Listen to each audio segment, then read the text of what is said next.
Phone कर देता है, भाव मेरे को पकड़ लिया और भाव छुड़वा देते हैं। ऐसे बहुत सीएसआर में दिखाया बहुत सारा फंड जाता है, लेकिन उतना दिया नहीं जाता है। क्या ये बात आज सही चुनाव है? लड़ना बहुत आसान नहीं। अब आमदार उससे बड़ा नेता कोई है नहीं गाँव में, लेकिन सिर्फ ये इलेक्शन के पहले। उसके ठीक 6 महीने बाद 78 लाख वोट बढ़ गए और उनकी स्पष्ट हम तुमसा शहर की बात किए, यहाँ पे खेल के प्रति ज्यादा रुचि नहीं। हमको कोई लेना देना नहीं कि तुम्हारे बच्चे खेल रहे हैं कि नहीं खेल रहे। आमदार बनने के बाद क्या छोटा क्या बोले। जब मैं आमदार नहीं था तब, जब मैं आमदार बना तब भी 11 वर्ष से आमदार नहीं तब। अब राजा अग्रवाल बोल रहे बहुत अच्छा किया। जो 2004 में नहीं दिए थे, आपने 2006 में मिला था। आपका नाम आपके स्कूल से नहीं आया होगा। बता सकते हैं कि वो पैसों से डेवलपमेंट क्या हुआ? मैंने हर किसान को पैसा दिलाया। ऐसा क्या हुआ कि 2014 में आपने आमदार का चुनाव न लड़ा? वही करने के लिए तो मैं लड़ता हूँ।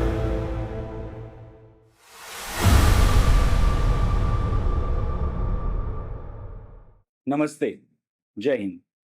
मैं राजा अग्रवाल प्रस्तुत कर रहा हूँ द जीडी पॉडकास्ट और आप सभी देख रहे हैं द जीडी न्यूज।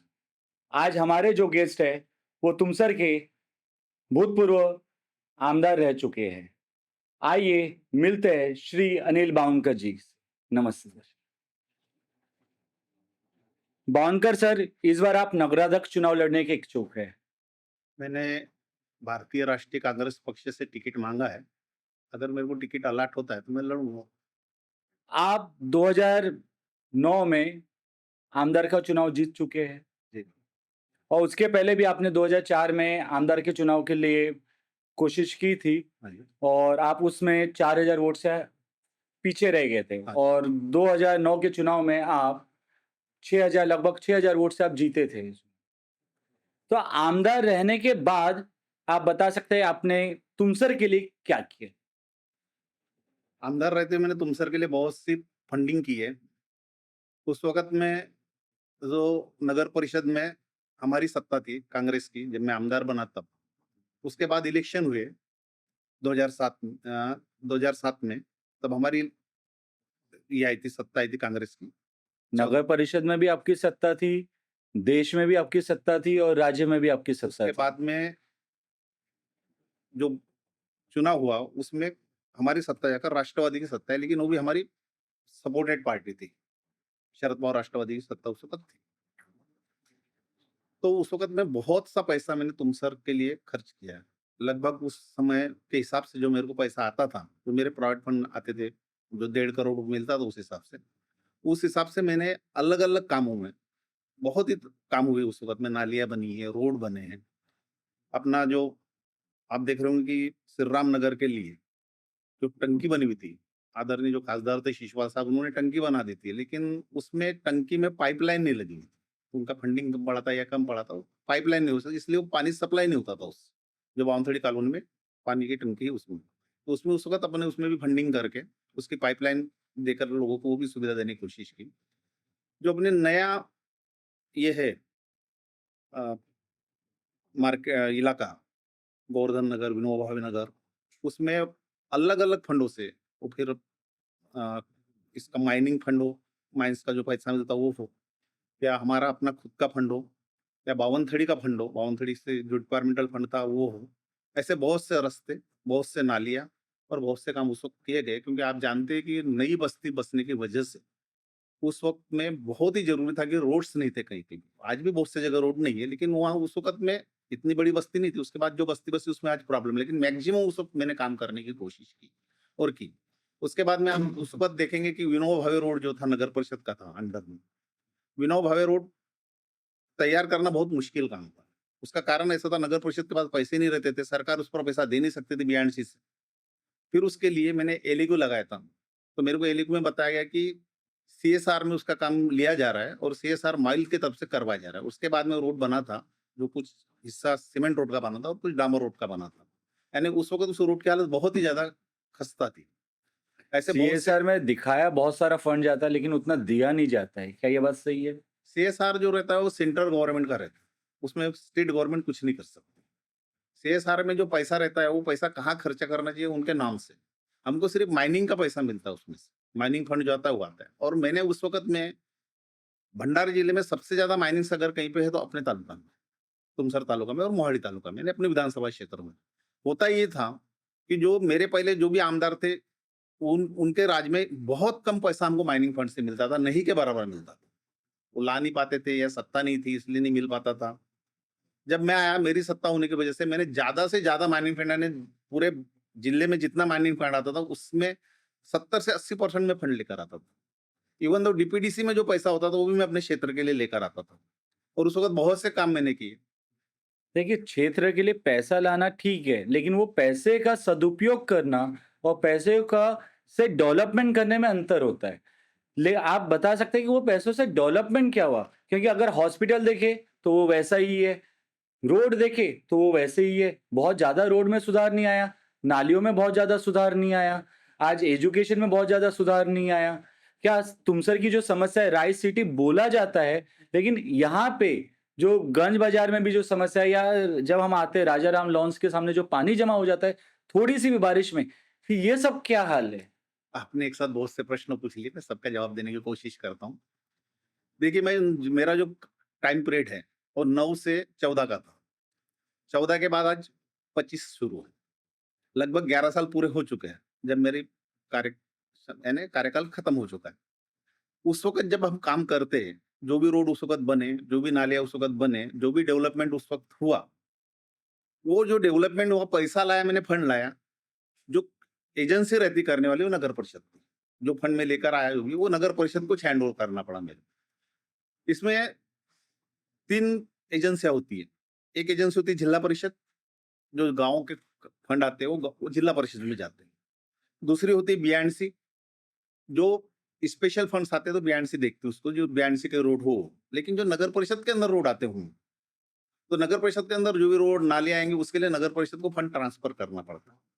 उसकी जो मेरा काम था पैसा लाकर देना, वो मैंने लाकर दिया, मैंने मेरा काम किया। उसके बाद वो किससे करवाना है, कैसा करवाना है, किसको ठेका देना है, ये सब उस वक़्त नगर परिषद के जो लोग थे, और आज भी वही प्रोसेस है। लेकिन देखा जाए तो जो एग्जीक्यूटिव होते हैं, वो भी आपके अंडर ही आते हैं। मतलब आप आमदार हैं, सो जनता तो आपसे ही पूछेगी। अब आपने पैसा लाके दिया और उन्होंने सदुपयोग नहीं किया, जो भी है, तो आप ये तो ऐसा हुआ कि आप अपनी जो गलतियाँ या नाकामियाँ ये उनके ऊपर ढोल रहे, कहीं ऐसा तो नहीं? ऐसा नहीं है, उसका कारण ऐसा है कि हर आदमी का अलग-अलग रोल होता है। सभी काम सभी आदमी नहीं कर सकते। इसमें रोल ऐसा था कि मैं पैसा का इंतज़ाम करूँ, मैं पैसा लेकर आऊँ। वो पैसा लाने के बाद वो पैसा मैं जो एजेंसी, उस एजेंसी के हवाले करूँ। उस एजेंसी को पैसा दूँ। फिर आप उस एजेंसी पर जवाबदार है, वो एजेंसी के उसने काम कैसे किए। लेकिन कहीं उसके न कहीं लिए वो एजेंसी पे आपका कंट्रोल होता होगा कुछ तो? कंट्रोल हमारा कुछ नहीं रहता। हमारा कंट्रोल जो रहता है वो बीएंडसी के ऊपर रहता है। आमदार जो पूछता है या आमदार जो भी हिसाब लेता है, आमदार जो भी काम करता है, वो बीएंडसी के थ्रू जो काम होते है उसका लिया जाता है।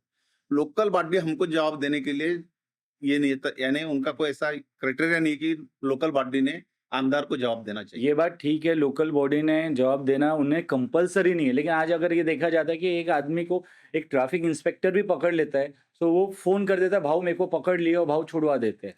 तो ये जो चीज़ है, जब भाऊ का कंट्रोल एक ट्रैफिक इंस्पेक्टर पे है, तो हम नगर पालिका या लोकल बॉडी पे कंट्रोल कैसे नहीं रख सकते? सर, सब चीज़ें अलग-अलग होती हैं।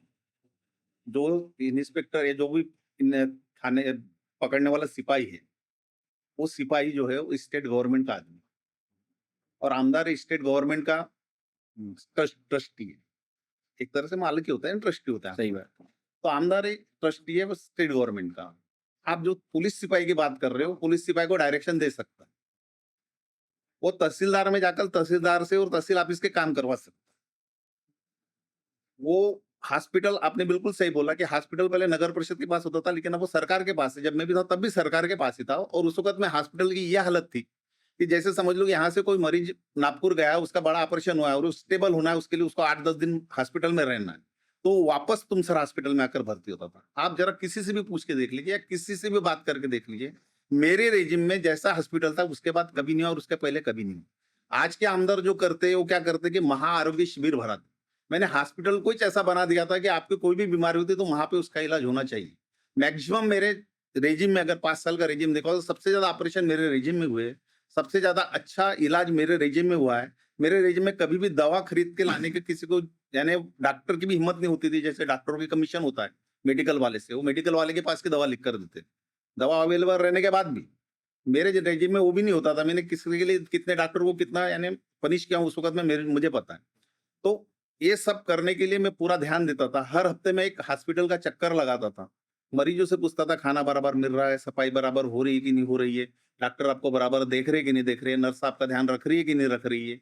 तो ये सब चीज़ें थी, इसलिए उस वक़्त के हॉस्पिटल को आज के हॉस्पिटल से तुलना नहीं कर सकते।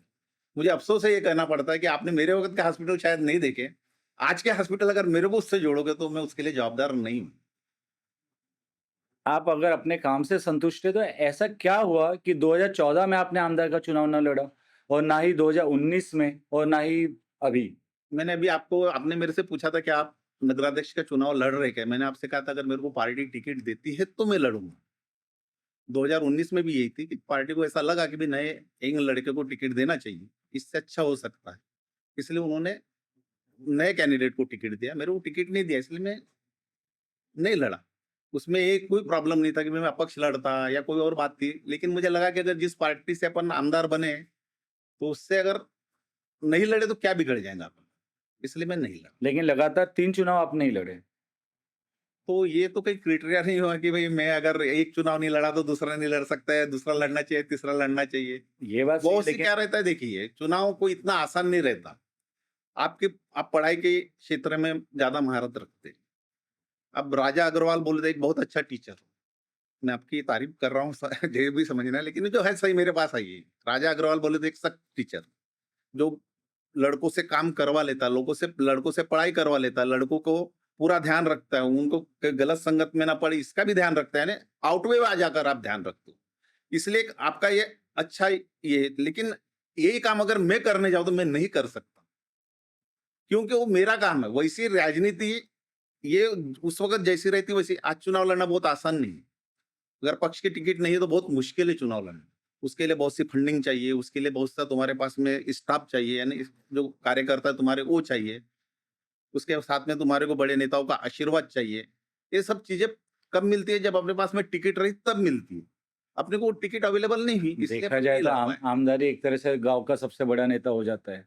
हाँ, गाँव आपका आशीर्वाद दूसरों को चाहिए। ये बात बराबर है, लेकिन वो गाँव तक है ना। खुद आमदार लड़ना है तो वो बड़ा नेता नहीं है फिर। उससे बड़े-बड़े नेता बैठे हुए हैं फिर। इसका मतलब कि नगराध्यक्ष की टिकट आपके लिए श्योर है। मैं श्योर नहीं बोला, मैंने यही बोला पहले कि भई मिलेंगे तो ऊपर के जो लेवल है क्योंकि हमारे। गाँव के हिसाब से तो आप आमदार हैं, तो अब आमदार से बड़ा नेता कोई है नहीं गाँव में। ऐसा कुछ नहीं कि आमदार से बड़ा नेता नहीं होता है। तो एक आध स्कूल का प्रिंसिपल होऊँगा, वो आपसे बड़ा तो आप उससे तो बड़े नहीं हो, ये तो कोई भी मानेगा। लेकिन एक्चुअल में देखा जाए प्रैक्टिकली, तो आप उससे कितने बड़े हो? वो नहीं सँभाल सकता, वो जो नहीं कर सका, वो आपने कर दिया। तो ये आपके कैपेसिटी पर डिपेंड है। हर आदमी की कैपेसिटी पर डिपेंड होता है कि वो क्या है।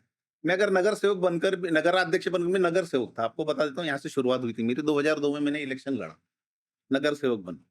उस वक़्त 2002 के नगर सेवक में ये लड़ा मैंने जनवरी में चुनाव लड़ा। जनवरी से मेरा कार्यकाल शुरू हुआ और अक्टूबर 2004 में मैं अपक्ष आमदार का चुनाव लड़ा। आप जानते हो उस वक़्त क्या हुआ था? उस वक़्त पोलिंग हुई थी तुमसर में, ऑल ओवर तुमसर में, सिर्फ तुमसर शहर की अगर बात करें तो। तुमसर शहर में जो पोलिंग हुई थी वो 21,000 वोटों की पोलिंग हुई थी। 21,000 के पोलिंग में मेरे को 8,300 वोट मिले थे अपक्ष आमदार को। जो उस वक़्त बीजेपी के लोकप्रिय आमदार थे, रनिंग आमदार, उनको 5,800 वोट मिले थे। जो कांग्रेस के सिंबल पर लड़ रहे थे उनको 1,800 वोट मिले थे। बाकी जो दूसरे लोग थे उनको वोट मिले थे। अब आप मेरे को बताइए कि मैं तो एक मामूली मेंबर था। रनिंग आमदार उस वक़्त थे। फिर मामूली मेंबर को और वो भी अपक्ष था। मेरे पास साथ में कोई पक्ष नहीं था। मैं उनसे ज़्यादा वोट कैसे ले पाए? यानी मेरे में कुछ ख़ासियत थी, कुछ करने की धमक थी, लोगों को लगा कि ये कुछ कर सकता है। इसलिए उन्होंने मेरे को यहाँ से एक चीज़ ये भी समझिए कि कहीं गाँव में कांग्रेस की हालत पतली तो नहीं है। जैसे आपने कहा कि जब आप अपक्ष भी लड़े, तो कांग्रेस के जो कैंडिडेट थे उन्हें 1000 से 2000 के बीच में मिला। देखा जाए तो अभी भी कांग्रेस के कैंडिडेट ज़्यादा वोट नहीं ले पा रहे हैं। तो कहीं न कहीं ऐसा तो नहीं कि हमारे तुमसर शहर में कांग्रेस की हालत थोड़ी खराब दिख रही हो? नहीं, कांग्रेस की हालत कहीं पे भी खराब नहीं है। हम बोल नहीं सकते कुछ भी। आखिर मैं भी तो कांग्रेस में हूँ, अगर मैं वोट लिए मैंने उसके बाद में वोट लिए ना। मेरे को जो वोट दिए पंजे पर ही दिए ना, कांग्रेस का कैंडिडेट समझकर ही वोट किया गया ना मेरे को। जब दूसरा चुनाव 9 में, उस वक़्त 20,000 की पोलिंग हुई थी और मैंने 9,700 कुछ वोट लिए थे एंड लगभग 50% वोट मैंने उस वक़्त नहीं, लिए। लेकिन उस समय जब आपने लिए तो कांग्रेस और राष्ट्रवादी एक थी और आज कांग्रेस अलग है और राष्ट्रवादी भी दो इसमें डिवाइड है न, अब तो इतनी सारी पार्टी हो गई है। ऐसा तो कहीं ऐसा तो नहीं कि कांग्रेस की शक्ति ही कम हो गई है। और जो अभी 2009 के बाद जो हुआ, 2014 के इलेक्शन में मोदी लहर के बाद जो बीजेपी का रुतबा बढ़ा है एक का एक, तो कहीं कांग्रेस और ज्यादा नीचे तो नहीं आ गई है। ऐसा है कि कांग्रेस के अगर पक्ष की बात करें तो कहीं भी कमजोर नहीं। अगर कांग्रेस कमजोर रहती तो लड़ती ही नहीं। लड़ता कौन है? जो ताकतवर होगा वही लड़ता है, जिसको फेस करने की ताकत है, जो लड़ाई कर सकता है वही लड़ता है। अगर क्या कमजोर आदमी को अपन बोले लड़ो तो लड़ेगा क्या? वो नहीं लड़ेगा। वो बोलेगा नहीं भैया मैं माफ करो तो मैं जा रहा हूँ, इस गाँव का नहीं हूँ। हम तो कब लड़ते हैं? जब हमारे में ताकत होती तब लड़ते। अगर कांग्रेस में ताकत नहीं होती तो कांग्रेस पूरे ऑल ओवर इंडिया कैंडिडेट लड़ा देगी। ये बोलना गलत है कि कांग्रेस कमजोर है। देखिए, ऑल ओवर उसके- इंडिया उसके कैंडिडेट तो सीट्स कम आम है। आदमी पार्टी भी लड़ाने को तैयार हो जाती है। देखिए, हो जाती है तैयार और तैयार होना, इसमें फर्क है। आज उसके पास में आप अगर कांग्रेस के पास देखोगे तो 99 खासदार है। आप कैसे कमजोर कर सकते हो? 99 खासदार किसको कहते हैं? लेकिन आमदार कितने हैं महाराष्ट्र में? महाराष्ट्र में आमदार ठीक है, एक कहीं कम कहीं ज्यादा होंगे ही ना। हमेशा एक जैसा नहीं रह सकता। अब उसके लिए बहुत सी चीजें, जैसे अभी हमने वोट चोरी लाया सामने। वोट चोरी में हमने ये साबित कर दिए कि शाम को 5 बजे तक जितनी पोलिंग हुई थी, 5 बजे पोलिंग बंद हो गई। उसके बाद जो 30% पोलिंग बढ़ी, 78 लाख वोट ज्यादा के कायल हुए। ये तो जो कहा जाता है कि हर बार अगर जो हारा वो चीटिंग भी करके चिल्लाते रहते। ऐसा नहीं रहता कि चीटिंग हुई, ऐसा कोई बोलता नहीं है। हमने सबूत के साथ बताया नहीं कि कहाँ वोट गिरे हैं, हम जो कर रहे हैं।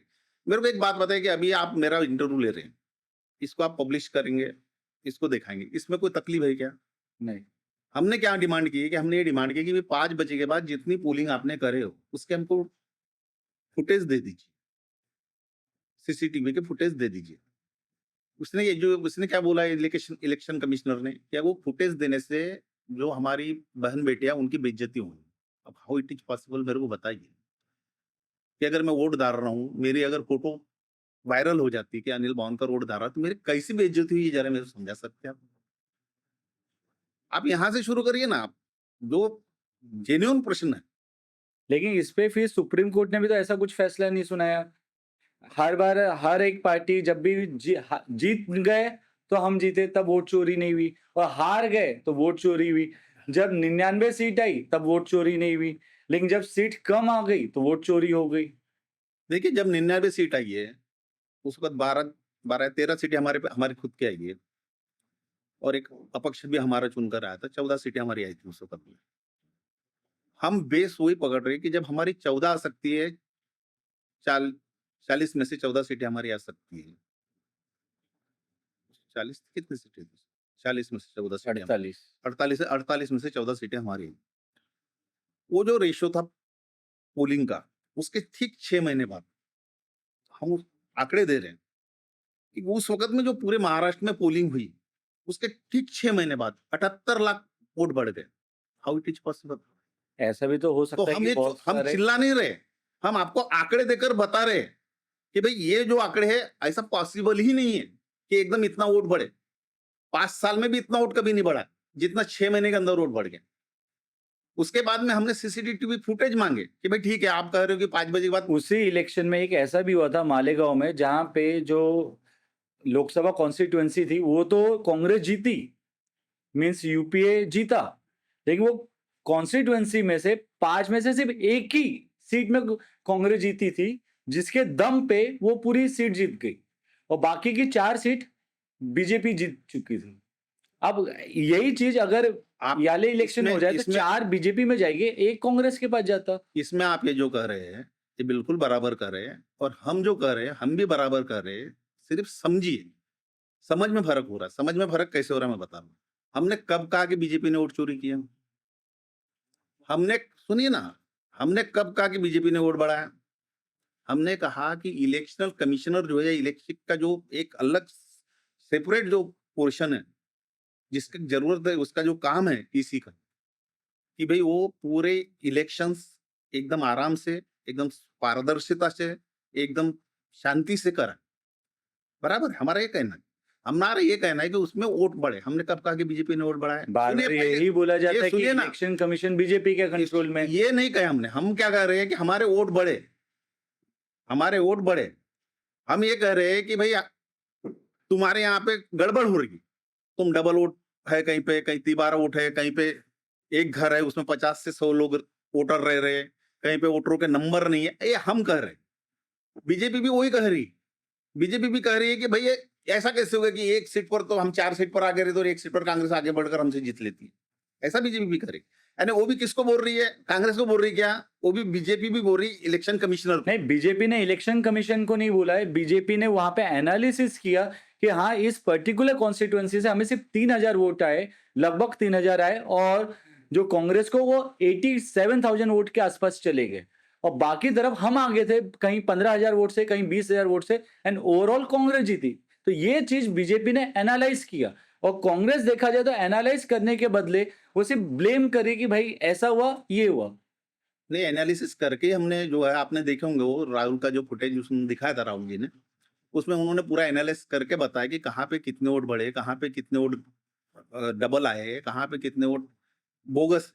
ये एनालिसिस करके आंकड़े समेत उन्होंने बताया। आज तक किसी ने उसका क्लियरिफिकेशन नहीं किया। और आज हम जो बोल रहे हैं, हमारा बीजेपी से कोई लेना देना नहीं।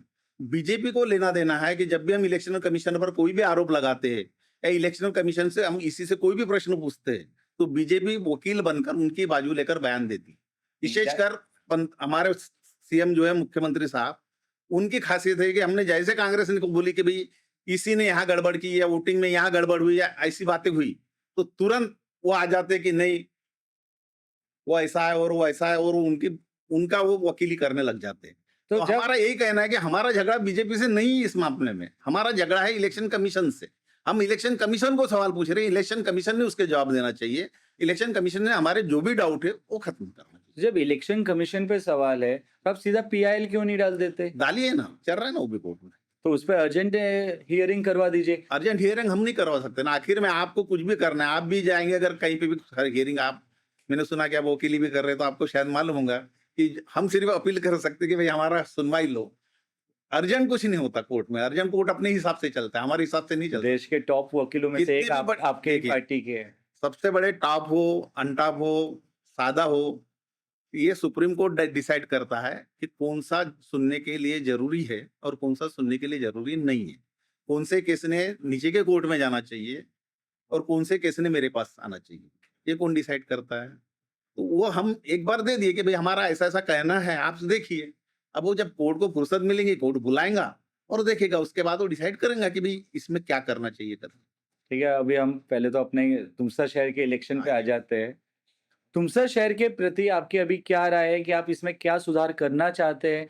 आपको क्या लग रहा है आज क्या समस्या है यहाँ पे, और उसे हम कैसे सॉल्व करेंगे?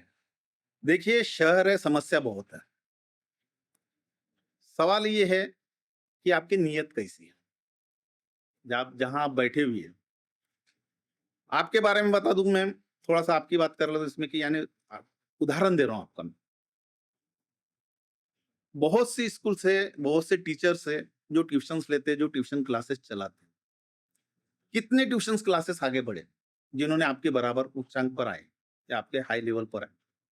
उसका कारण क्या है कि आपकी नीयत साफ थी। आप जो भी सोचते थे वो आप ये सोचते थे कि मेरा प्रोफेशन कितना अच्छा होगा, कैसे अच्छा होगा, मैं जो भी स्टूडेंट अपने यहाँ तैयार करूंगा वो कैसे फेस कर पाएंगे, वो कैसे ज्यादा से ज्यादा प्राप्त कर पाएंगे। आपकी जो पूरी मेहनत है, आपकी पूरी नीयत है, वो आपके काम के प्रति है।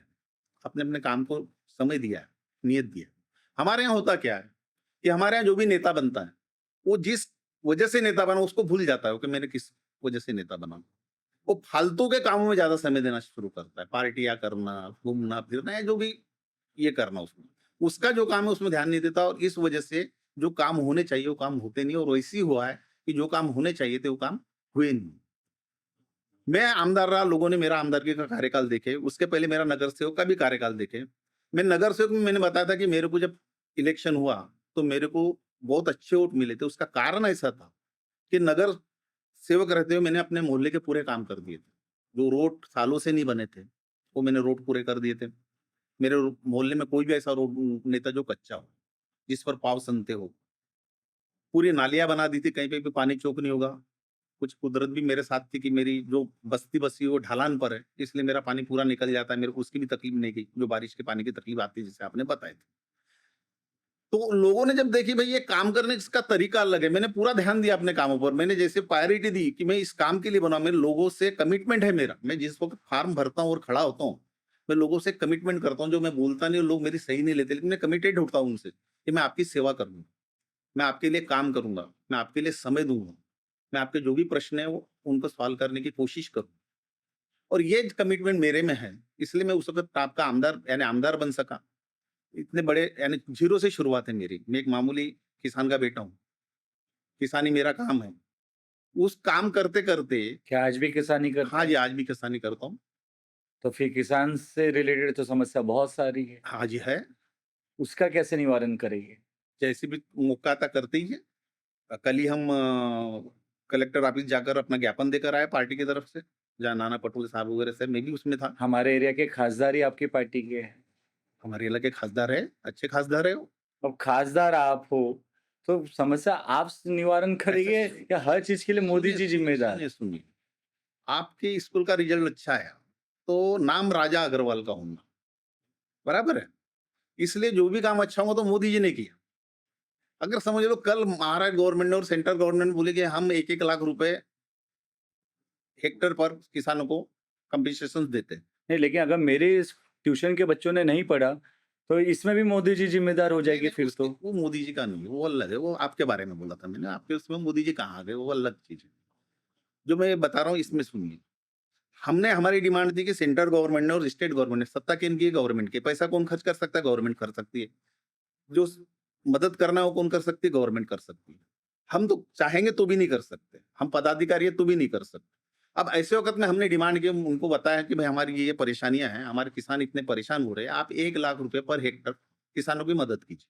कल समझो कि उनको सुध बुद्धि आ गई, भगवान ने उनको दे दिया कि नहीं अपन चलो किसानों की मदद करना चाहिए, और उन्होंने 1-1 लाख रुपए दे दिए सेंटर और उसने मिलाकर। पेपर में हेडलाइटिंग क्या आएंगी कि महाराष्ट्र सरकार ने 1-1 लाख रुपए दिया। पेपर में हेडलाइटिंग है कि सेंट्रल गवर्नमेंट ने इतने-इतने रुपए भेजे, इसलिए महाराष्ट्र सरकार इतने पैसा दे सकी। नाम किसका होगा? मोदी जी का और सीएम साहब का होगा। हमारे खासदार को कौन पूछेगा उस वक्त कि भाई तुमने मेहनत किए थे? उनका नाम आएगा? कोई पेपर वाला छापेगा कि खासदार साहब ने ऐसा बोले थे इसलिए ये पैसा आया? पॉसिबल नहीं। इसलिए हमको यही बोलना पड़ेगा ना, आखिर मांगेंगे किससे हम? हमको जो देना है वो एक बल्क है। बल्क कौन देगा? सरकार ही देगी ना। बल्क रकम अगर देना है किसी को तो सरकार ही देगी। आपने कितने रुपए की माँग की है किसानों की? 1 लाख रुपए प्रति हेक्टर। मतलब 40,000 रुपए एक एकड़। लेकिन आज फसल लगाने में उससे ज़्यादा पैसा लग जाता है। लगभग इतना ही खर्च आता है। हमारा निकाला हुआ है वो, ये लगभग इतना ही खर्च आता है। और फिर जो उनकी साल भर की जो कमाई गई, उसका क्या फिर? ऐसा रहता है कि जब नुकसान हुआ है, तो हम सभी सूद समेत नहीं माँग सकते ना। ब्याज का पैसा सूद समेत माँग सकते हैं। नुकसान का पैसा तो हम नुकसान भरपाई ही माँग सकते हैं ना, जो बहुत कम मिलता है। जब आपके समय ऐसी समस्या आती थी, जब आप आमदार थे, तब कितना मुआवजा देती थी सरकार? उस वक़्त बहुत उस हिसाब से बहुत मुआवज़ा दिया गया था मेरे वक़्त में। मेरे वक़्त में हमेशा मुआवज़ा मिला है लोगों को। लोग उसके लिए साक्षी हैं, कि हमने मुआवज़ा दिलवाया है। मेरे एरिया में जब अतिवृष्टि हुई थी, तो अतिवृष्टि में शरद पवार जी खुद आए थे यहाँ पे। तो उन्होंने आकर पूरा सर्वे किया था। उस सर्वे में उन्होंने हमारे को सेंटर से मदद की थी। सेंटर में मिनिस्टर थे वो। तो मेरे तुमसर और मोहाली तालुके का एक भी किसान ऐसा नहीं छूटा जिसको पैसे ना मिले। मैंने हर किसान को पैसा दिलाया था। यानी उसको कम से कम 1 एकड़ का तो भी मुआवज़ा मिला ही था। हमने दिया है। एजुकेशन के प्रति आपकी क्या राय है? अक्सर ये देखा गया कि इलेक्शन के पहले आप जो मेरिट में आए हुए बच्चे हैं, जो होशियार बच्चे उन्हें अवार्ड दे देते। लेकिन सिर्फ़ ये इलेक्शन के पहले, हर साल आता है कि यानी नॉर्मली तो नहीं हमने देखा है, लेकिन जैसे इलेक्शन आए, तो 100-200 बच्चों को बुलाया जाता है, उन्हें प्राइज़ दे दिया जाता हम है। मेरे बारे में नहीं बोल सकते ऐसा। पूरे गाँव में मैं तो ऐसे ही हो 25 साल से 26 साल से कंटिन्यू दे रहा हूँ बच्चों को। जब मैं आमदार नहीं था तब भी, जब मैं आमदार बना तब भी, अभी 11 वर्षों से मैं आमदार नहीं हूँ तब भी। हर साल मैं 400 से 500 बच्चों को रिवार्ड देता हूँ। नहीं, मैं मैं ये चाहता हूँ कि वो अच्छे पढ़े, आगे बढ़े। उनको उनको देखकर बाकी के भी बच्चों में जोश पैदा हो, उनको भी लगे कि भाई चलो अपना भी कहीं सत्कार होगा, कहीं अपना भी पीठ थपथपाई जाएगी। बड़े लोग अपने पर पे कुछ यानी अपने को बड़े लोगों से कुछ आशीर्वाद मिलेगा। इसलिए मैं हर साल बिना चूके 12 अगस्त को मेरे पिताजी की पुण्यतिथि रहती है, उनकी याद में मैं ये कार्यक्रम करता हूँ। कब से? 25 साल मुझे 2004 में नहीं दिए थे आपने, 2006 में मिला था। से। आपका नाम आपके स्कूल से नहीं आया होगा। पूरे तुमसर में था। नहीं, आपके नाम से स्कूल से आपका नाम नहीं आया होगा, या फिर आप होंगे नहीं, बाहर होंगे। नहीं, लेकिन जैसे इस साल आया है, लेकिन पिछले साल शायद नहीं दिए ऐसे। नहीं, पिछले साल भी था। अच्छा, पिछले इसके साल तो अलावा और बड़ा था, संताजी में हुआ था इस पर। पिछले साल बड़ा था थोड़ा-सा। बहुत लोग आए थे उस साल, क्योंकि इलेक्शन थे, आप याद होगा। अच्छा, यानी पिछले से बड़ा हो या गया। नहीं बड़ा है, उतना ही बड़ा रहता है। हमारा एक क्राइटेरिया बना हुआ है कि 10वीं और 12वीं के लड़के जो 75% मार्क लेते हैं, उससे अबोव लेते हैं, उन सबका हम सत्कार करेंगे। जैसे आपने बोले पिछले साल आमदार का पिछले इलेक्शन साल इसलिए नहीं, ज्यादा बड़ा पिछले था, साल बड़ा इस नहीं बार था, नगराध्यक्ष का बड़ा इलेक्शन इसलिए छोटा था। नहीं, इस साल तो अगले नगराध्यक्ष साल की इलेक्शन ही नहीं था, नगराध्यक्ष होगा ही की नहीं। आमदार के इलेक्शन में इसलिए बड़ा था कि बड़े-बड़े नेता उस वक़्त आए थे। इसलिए उसका ज़्यादा गाजा-वाजा हुआ था, ज़्यादा लोगों का ध्यान उधर गया था। लड़के उतने ही थे, लड़के ऐसा इस साल ऐसा कुछ नहीं था। इस साल जैसे होता है प्लेन में, वैसे हुआ। बच्चों को तो आखिर में वही मिला ना, जो उस साल भी वही मिला था, इस साल भी वही मिला। और इसके अलावा एजुकेशन के प्रति आपकी क्या राय है? कैसे सुधारेगी आज हमारे गांव के एजुकेशन को? एजुकेशन सुधारना, मैं नगर परिषद की अगर बात करूँ, नगर परिषद में मैं भी पढ़ा हूँ, नेहरू स्कूल का स्टूडेंट रहा हूँ मैं। उसके पहले हमारे ज़माने में तो ये होती नहीं थी, केजी-वेजी कुछ नहीं होता था, ये प्राइवेट स्कूलें नहीं होती थी। मालवीय स्कूल, यानी जिसको खटारा स्कूल बोलते थे, वहाँ से मैंने पहली से चौथी तक पढ़ाई की है। 5वीं से 12वीं तक मैं नेहरू स्कूल हाई स्कूल में 1980 में था। पास हुए। जो भी 82 के लगभग बात है। नहीं, 80 में है, 80 की बात। उस वक़्त का जो हमारा स्कूलों का ढंग था, वो बहुत अच्छा था मेरे को लगता है। पढ़ाई का क्राइटेरिया यहाँ पे सर, हम बातें करने के लिए बड़ी-बड़ी बातें करते हैं, लेकिन आप ये जानते हैं कि जब तक स्टूडेंट में लायकी नहीं होंगे, स्टूडेंट में अगर गट्स नहीं होंगे, तो आप उसको बहुत अच्छा नहीं पढ़ा सकते। अगर ऐसा रहता तो कलेक्टर का बेटा कलेक्टर ही बनता। पैसे वाला का बेटा जितना अच्छा पढ़ता, आपका नंबर ही नहीं लगता। अगर पैसे से एजुकेशन खरीदा जा सकता था या सुविधाओं से एजुकेशन खरीदा जा सकता था। आखिर में पढ़ने वाले के ऊपर ही रहता है डिपेंड, कि वो कितना होशियार है और कितने, उस पर ही डिपेंड रहता है। उसकी जो हम सत्कार करते हैं, वो हम उसके अंकों का नहीं करते, उसकी बुद्धिमत्ता का करते हैं, या उसको जो उसकी मेहनत है उसका करते हैं कि उसने कितनी मेहनत की है। लेकिन ये भी सही है कि आखिर में आपको मिलना चाहिए, चांस मिलना चाहिए, आपको ऐसा होना चाहिए। इंजीनियरिंग कॉलेज की अगर अपन बात करें, तो आज आप जानते हैं, मैंने बोलना नहीं चाहिए, फिर भी बोल रहा हूँ, कि कितनी इंजीनियरिंग कॉलेज में सीटें खाली हैं। हमने एक इंजीनियरिंग कॉलेज और खोल लिया तुम सब में, क्या चला पाएँगे? भाई जी को बंद करना पड़ा गोंदिया का इंजीनियरिंग कॉलेज, सबसे बढ़िया कॉलेज था, करोड़ों की लागत थी उसमें, फिर भी उन्होंने बंद किया। बंद इसलिए हुए कि वहाँ पे टीचर्स शायद नहीं थे अवेलेबल अच्छे। टीचर थे अवेलेबल, उनका जो आउटपुट था, जो वो इनपुट लगा रहे थे और जो आउटपुट मिल रहा था, आउटपुट नहीं मिला। टीचर्स ने बहुत सी चीज़ें, क्या रहता है कि स्टूडेंट पर आप खर्चा निकाल सकते हो। आपके पास में अगर 10 स्टूडेंट है तो 10 की फीस आएँगी, आपके पास में 20 स्टूडेंट है तो 20 की फीस आएँगी। स्टूडेंट नहीं मिलने की वजह से बंद हुआ है, क्योंकि टीचर तो वही रहे, खर्चे तो वही रहे। जो स्टूडेंट्स आना था वहाँ पे, जितने स्टूडेंट मिलना था उतने स्टूडेंट मिलने बंद हो गए। आज भी अब मैंने बताया ना कि कितने खाली रहते, बहुत से खाली रहते हैं, सीटें पूरी भरी नहीं जाती। आंकड़े आते हैं, हम भी पढ़ते हैं, आप भी पढ़ते हैं। रह गया मेडिकल कॉलेज का, तो मेडिकल कॉलेज अपने आप जिले में 2-2 खुल रहे हैं। एक सरकार खुल रही है भंडारी जिले में मेडिकल कॉलेज, जगह देखना शुरू है उसके लिए, और एक वहाँ के जो लोकल आमदार है वो खोल रहे हैं। उनका बांधकाम पूरा हो गया है शायद, वो कभी भी नरेल फूट सकता है, कभी भी स्टार्ट हो सकता है। यानी अब रह गई एजुकेशन की, जो हायर एजुकेशन है वो अपने आ गया, 30 किलोमीटर बहुत दूर नहीं होता। अब आप बोलोगे तुमसर में होना चाहिए, तो पॉसिबल नहीं है। ऐसा क्यों? ऐसा इसलिए कि भाई उसका क्राइटेरिया है ना कि एक मेडिकल कॉलेज कितने रेडियस में होना चाहिए। आपको ये भी तो देखेंगे ना आखिर में। और यही ठीक है, हम एजुकेशन में चलो मान लेते हैं कि थोड़ा आगे जा रहे हैं, कॉलेजेस आ रहे हैं, हमारे कॉलेजेस आ रहे जिले में आ रहे हैं। खेल-कूद के प्रति आप क्या कहेंगे? आज जैसे दूसरे गाँव से बच्चे आगे जा रहे हैं, दूसरे राज्य के बच्चे आगे जा रहे हैं, लेकिन आज राज्य से भी हमारे कम जा रहे हैं और हमारे पर्टिकुलर हम तुमसर शहर की बात किए, तो यहाँ पे खेल के प्रति ज़्यादा रुचि नहीं आप है। बिल्कुल, बिल्कुल सही कह रहे हैं।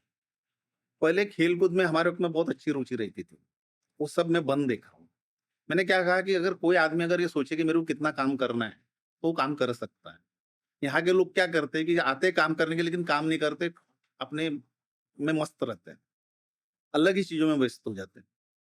तो मेरा आज जो मैंने ये डिसाइड किया कि भाई मेरे को नगराध्यक्ष लड़ना है, वो इसीलिए डिसाइड किया कि मैं चाहता हूँ कि ये जो खेल-कूद है या स्कूल है, तो मैं बाकी की तो नहीं कर सकता, लेकिन नगर परिषद के जो स्कूल्स हैं, उनको टॉप पर लाने की प्रायोरिटी है। उनमें जो खेल-कूद बंद हुई है, उसमें नगराध्यक्ष चषक करके मैं एक चषक शुरू करने की मेरी योजना है, कि भाई वो चषक शुरू करने पर वहाँ के बच्चों को खेल-कूद का प्रोत्साहन मिलेगा और वो खेल-कूद में आगे आएँगे। लेकिन सिर्फ शुरू करने से क्या होगा जब तक उन्हें फैसिलिटी ना मिले। आज ग्राउंड अच्छे नहीं है या जो स्पोर्ट्स इक्विपमेंट चाहिए वो हमारे पास नहीं है, तो फिर हम कैसे खेलेंगे? अच्छा। वही वही करने के लिए तो मैं लड़ रहा हूँ नगराध्यक्ष। मेरा वही तो मोटो है, मैं भी जानता हूँ ना कि जो लोग काम ही नहीं कर रहे ना, जो लोग बैठे हुए हैं वो काम नहीं कर रहे, उनको कोई लेना-देना नहीं कि तुम्हारे बच्चे खेल रहे हैं कि नहीं खेल रहे। आज 3 साल से तो प्रशासक बैठा हुआ है। उसके पहले के जो लोग बैठे थे उनको ये भी फुर्सत नहीं थी कि क्या चल रहा है, ये भी देखने की फुर्सत नहीं थी।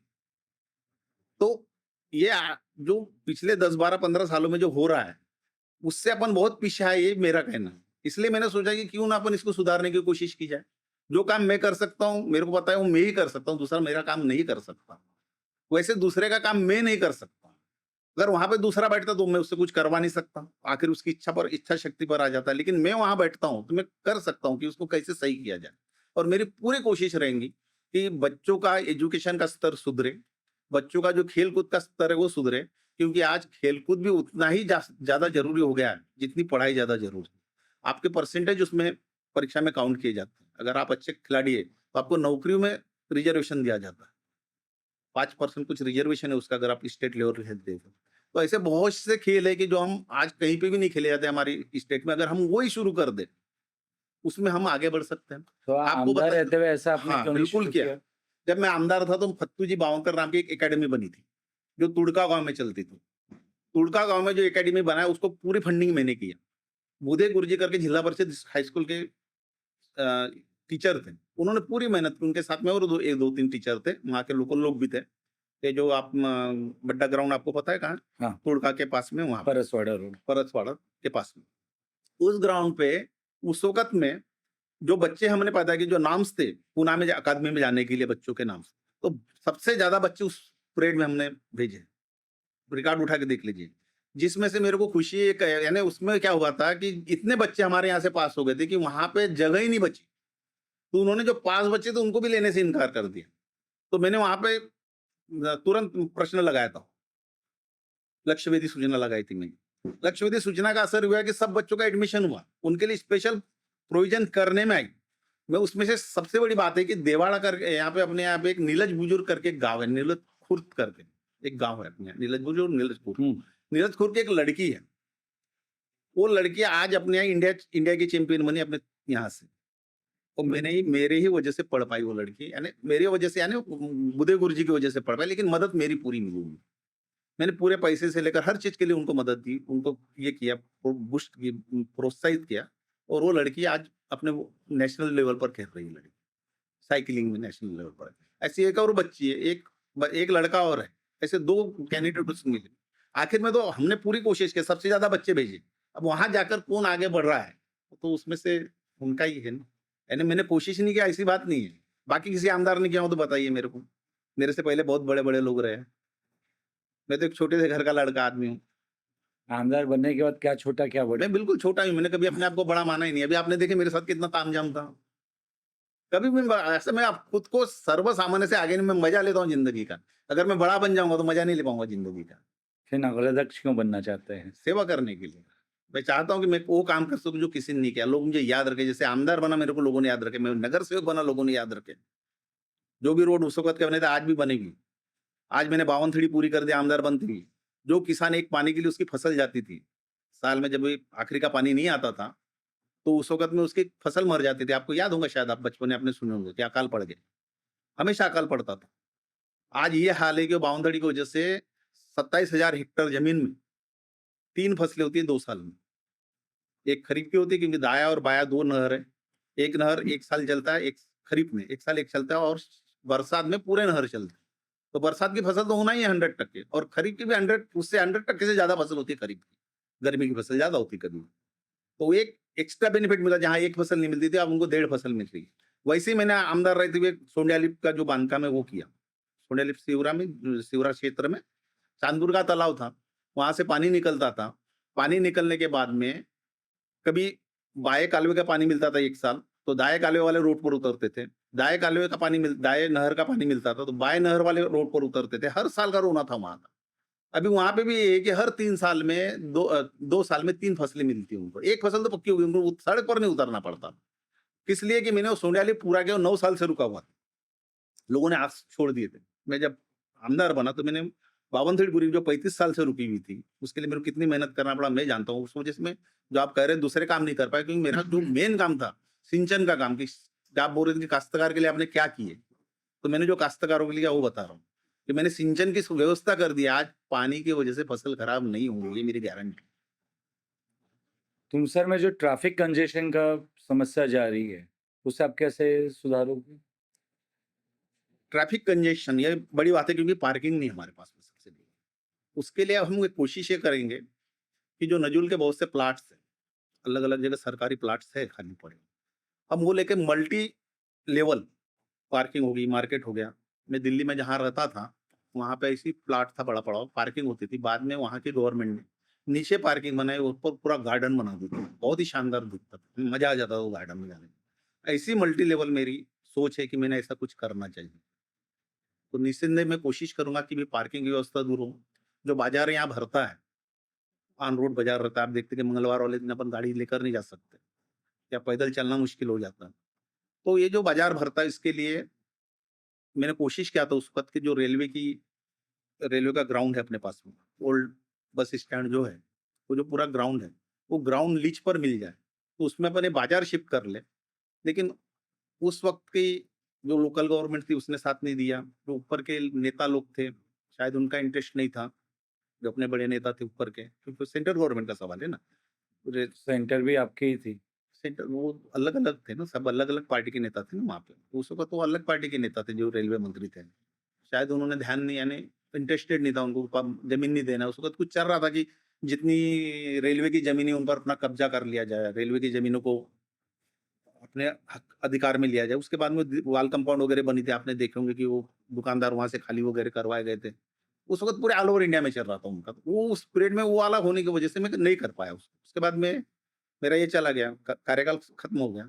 उसके बाद किसी ने उसके तरफ ध्यान नहीं दिया, तो उसको फिर से अभी अलाउ करके अपन फिर से गवर्नमेंट से रिक्वेस्ट करके भाई, अगर हो सकता है तो वहाँ पे, या फिर अगर उसको और कहीं शिफ्ट करते आएंगे अपने को, 2 हिस्से में पीछे अ, उसको नेहरू स्कूल के ग्राउंड में, हाई स्कूल के ग्राउंड में शिफ्ट किए थे, तब लोग वहाँ जाते थे, ऐसा नहीं कि नहीं जाते थे। देखते क्या कर सकते, वो सब बैठकर सबके साथ मिलकर वो करना पड़ेगा, वो करना बहुत अति आवश्यक है। एक पार्किंग की समस्या है जो बहुत जरूरी है कि पार्किंग कहीं ना कहीं बने, जिससे आपको, हमको, अगर हम मार्केटिंग जा रहे हैं, अपनी 4 व्हीलर लेके जा रहे हैं, तो हम मार्केट जा ही नहीं सकते। या तो हमको पैदल जाना है या 2 व्हीलर पर जाना। 2 व्हीलर भी लेकर जा रहे हैं, तो हमको 2 व्हीलर पार्क करने की जगह नहीं है कहीं। आज पोजिशन बहुत विकट है। तो कोशिश करूंगा कि अगर मेरे को जनता चुनकर देती है, अगर मेरे को जवाबदारी देती है, तो मैं कोशिश करूंगा कि ये पूरा कर सकूं। पहले इतना कंपटीशन नहीं रहा है जितना आज है। आज नगराध्यक्ष में इवन आपकी पार्टी में कुछ कंपटीशन है कि टिकट किससे मिलेगी। कई जन बहुत पहले से तैयारी कर रहे थे। अचानक एक नाम सामने आया कि अनिल बांकर जी भी लड़ाई में तैयार है। कंपटीशन तो आज हर चीज में है। आप एक चपरासी की नौकरी का अगर एक सरकार निकालती इंटरव्यू, तो वहां पे पीएचडी वाले भी लोग अप्लाई करते। मैंने पढ़ा है सब पेपर में, मेरे को मालूम नहीं। इंजीनियर लोग भी अप्लाई करते चपरासी बनने का, यानी कितना कंपटीशन आ गया। फिर भी बहुत कम कंपटीशन। अब आप देखिए कि तुमसर की जनसंख्या कितनी है? लगभग 80,000, 1 लाख। नहीं, तुमसर की जनसंख्या 57-58 हजार है। इसके ऊपर नहीं, अभी नए बड़ी होंगे तो मेरे को पता नहीं। पहले 54-55 48 हजार थी पहले, यानी 50 हजार के अंदर में तुमसर की जनसंख्या। 40 हजार हमारे आज लिए वोटर लिस्ट आई है, उसमें 40 हजार, 39,752 53 54 ऐसे कुछ वोटर है। अब आप देखिए कि कितने आदमी टिकट मांग रहे हैं। मेरे पार्टी में मेरे समेत 2 लोग और है, जो हम 3 लोग है टिकट मांग रहे हैं। अब इतना बड़ा शहर है, इतनी बड़ी पार्टी है, कितने लोग टिकट मांग रहे हैं? 3 लोग। क्या परसेंट पड़ गया टिकट मांगने का? पार्टी के मेंबर्स भी तो कम है। नहीं, बहुत है ना हमारे पार्टी के मेंबर्स, नहीं है ऐसी बात नहीं, कंपटीशन नहीं। अभी जैसे नगर सेवक लड़ रहे, चलो हम ऑल ओवर भी बात करें, नगर सेवक लड़ रहे, एक पद के लिए अगर एक चपरासी के पद की अगर इंटरव्यू निकलती है, तो 150 से 200 लोग, 500 लोग, 1000 लोग तक जाते हैं। ये है ना, आंकड़े हैं अपने सामने। अब मेरे को बताओ कि नगर सेवक की अगर एडवर्टाइजमेंट है, तो कितने लोग खड़े होते हैं? 10 से 15 लोग। चपरासी की इसमें इसलिए जा रहे हैं, वहाँ पे पैसा नहीं लग रहा है। नगर सेवक के इसमें पैसा लग रहा है। कंपटीशन की बात कर रहा हूँ। नहीं, नगर नहीं, सेवक ये ठीक है ना, कितने लोगों के पास पैसा है आज देश में? कंपटीशन की बात कर रहा हूँ कि ये कहा गया है कि आपने परसेंट 99.99% लोगों के पास जितना पैसा नहीं है, उतना 0.01% के पास है। मैं मानता हूँ आपकी बात, लेकिन मैं परसेंटेज की जो बात कर रहा हूँ, यानी जो कंपटीशन की बात कर रहा हूँ, कि कंपटीशन जो हम पकड़ते हैं, तो कंपटीशन चलो कोई भी काम आप कर लो, किसी भी काम में कंपटीशन नहीं मानते हो आप, और अच्छे परसेंट में कंपटीशन है। यहाँ पे अगर 3000 का वार्ड है और एक नगर से चुनकर देना है, तो कितने लोगों ने लड़ना चाहिए 3000 में? अगर 1% भी अपन पकड़े तो कितने होते हैं? 30 लोग। 30 1% भी पकड़े तो आते कितने? मैक्सिमम 7 से 8 लोग। बाकी पास पैसा ही नहीं है, खुद की समस्या मैं से दूर नहीं मानता हूँ हो रहे। पैसा नहीं है, लेकिन फिर भी इतने लोगों के पास पैसा है कि वो लड़ सकते हैं, मांग सकते हैं।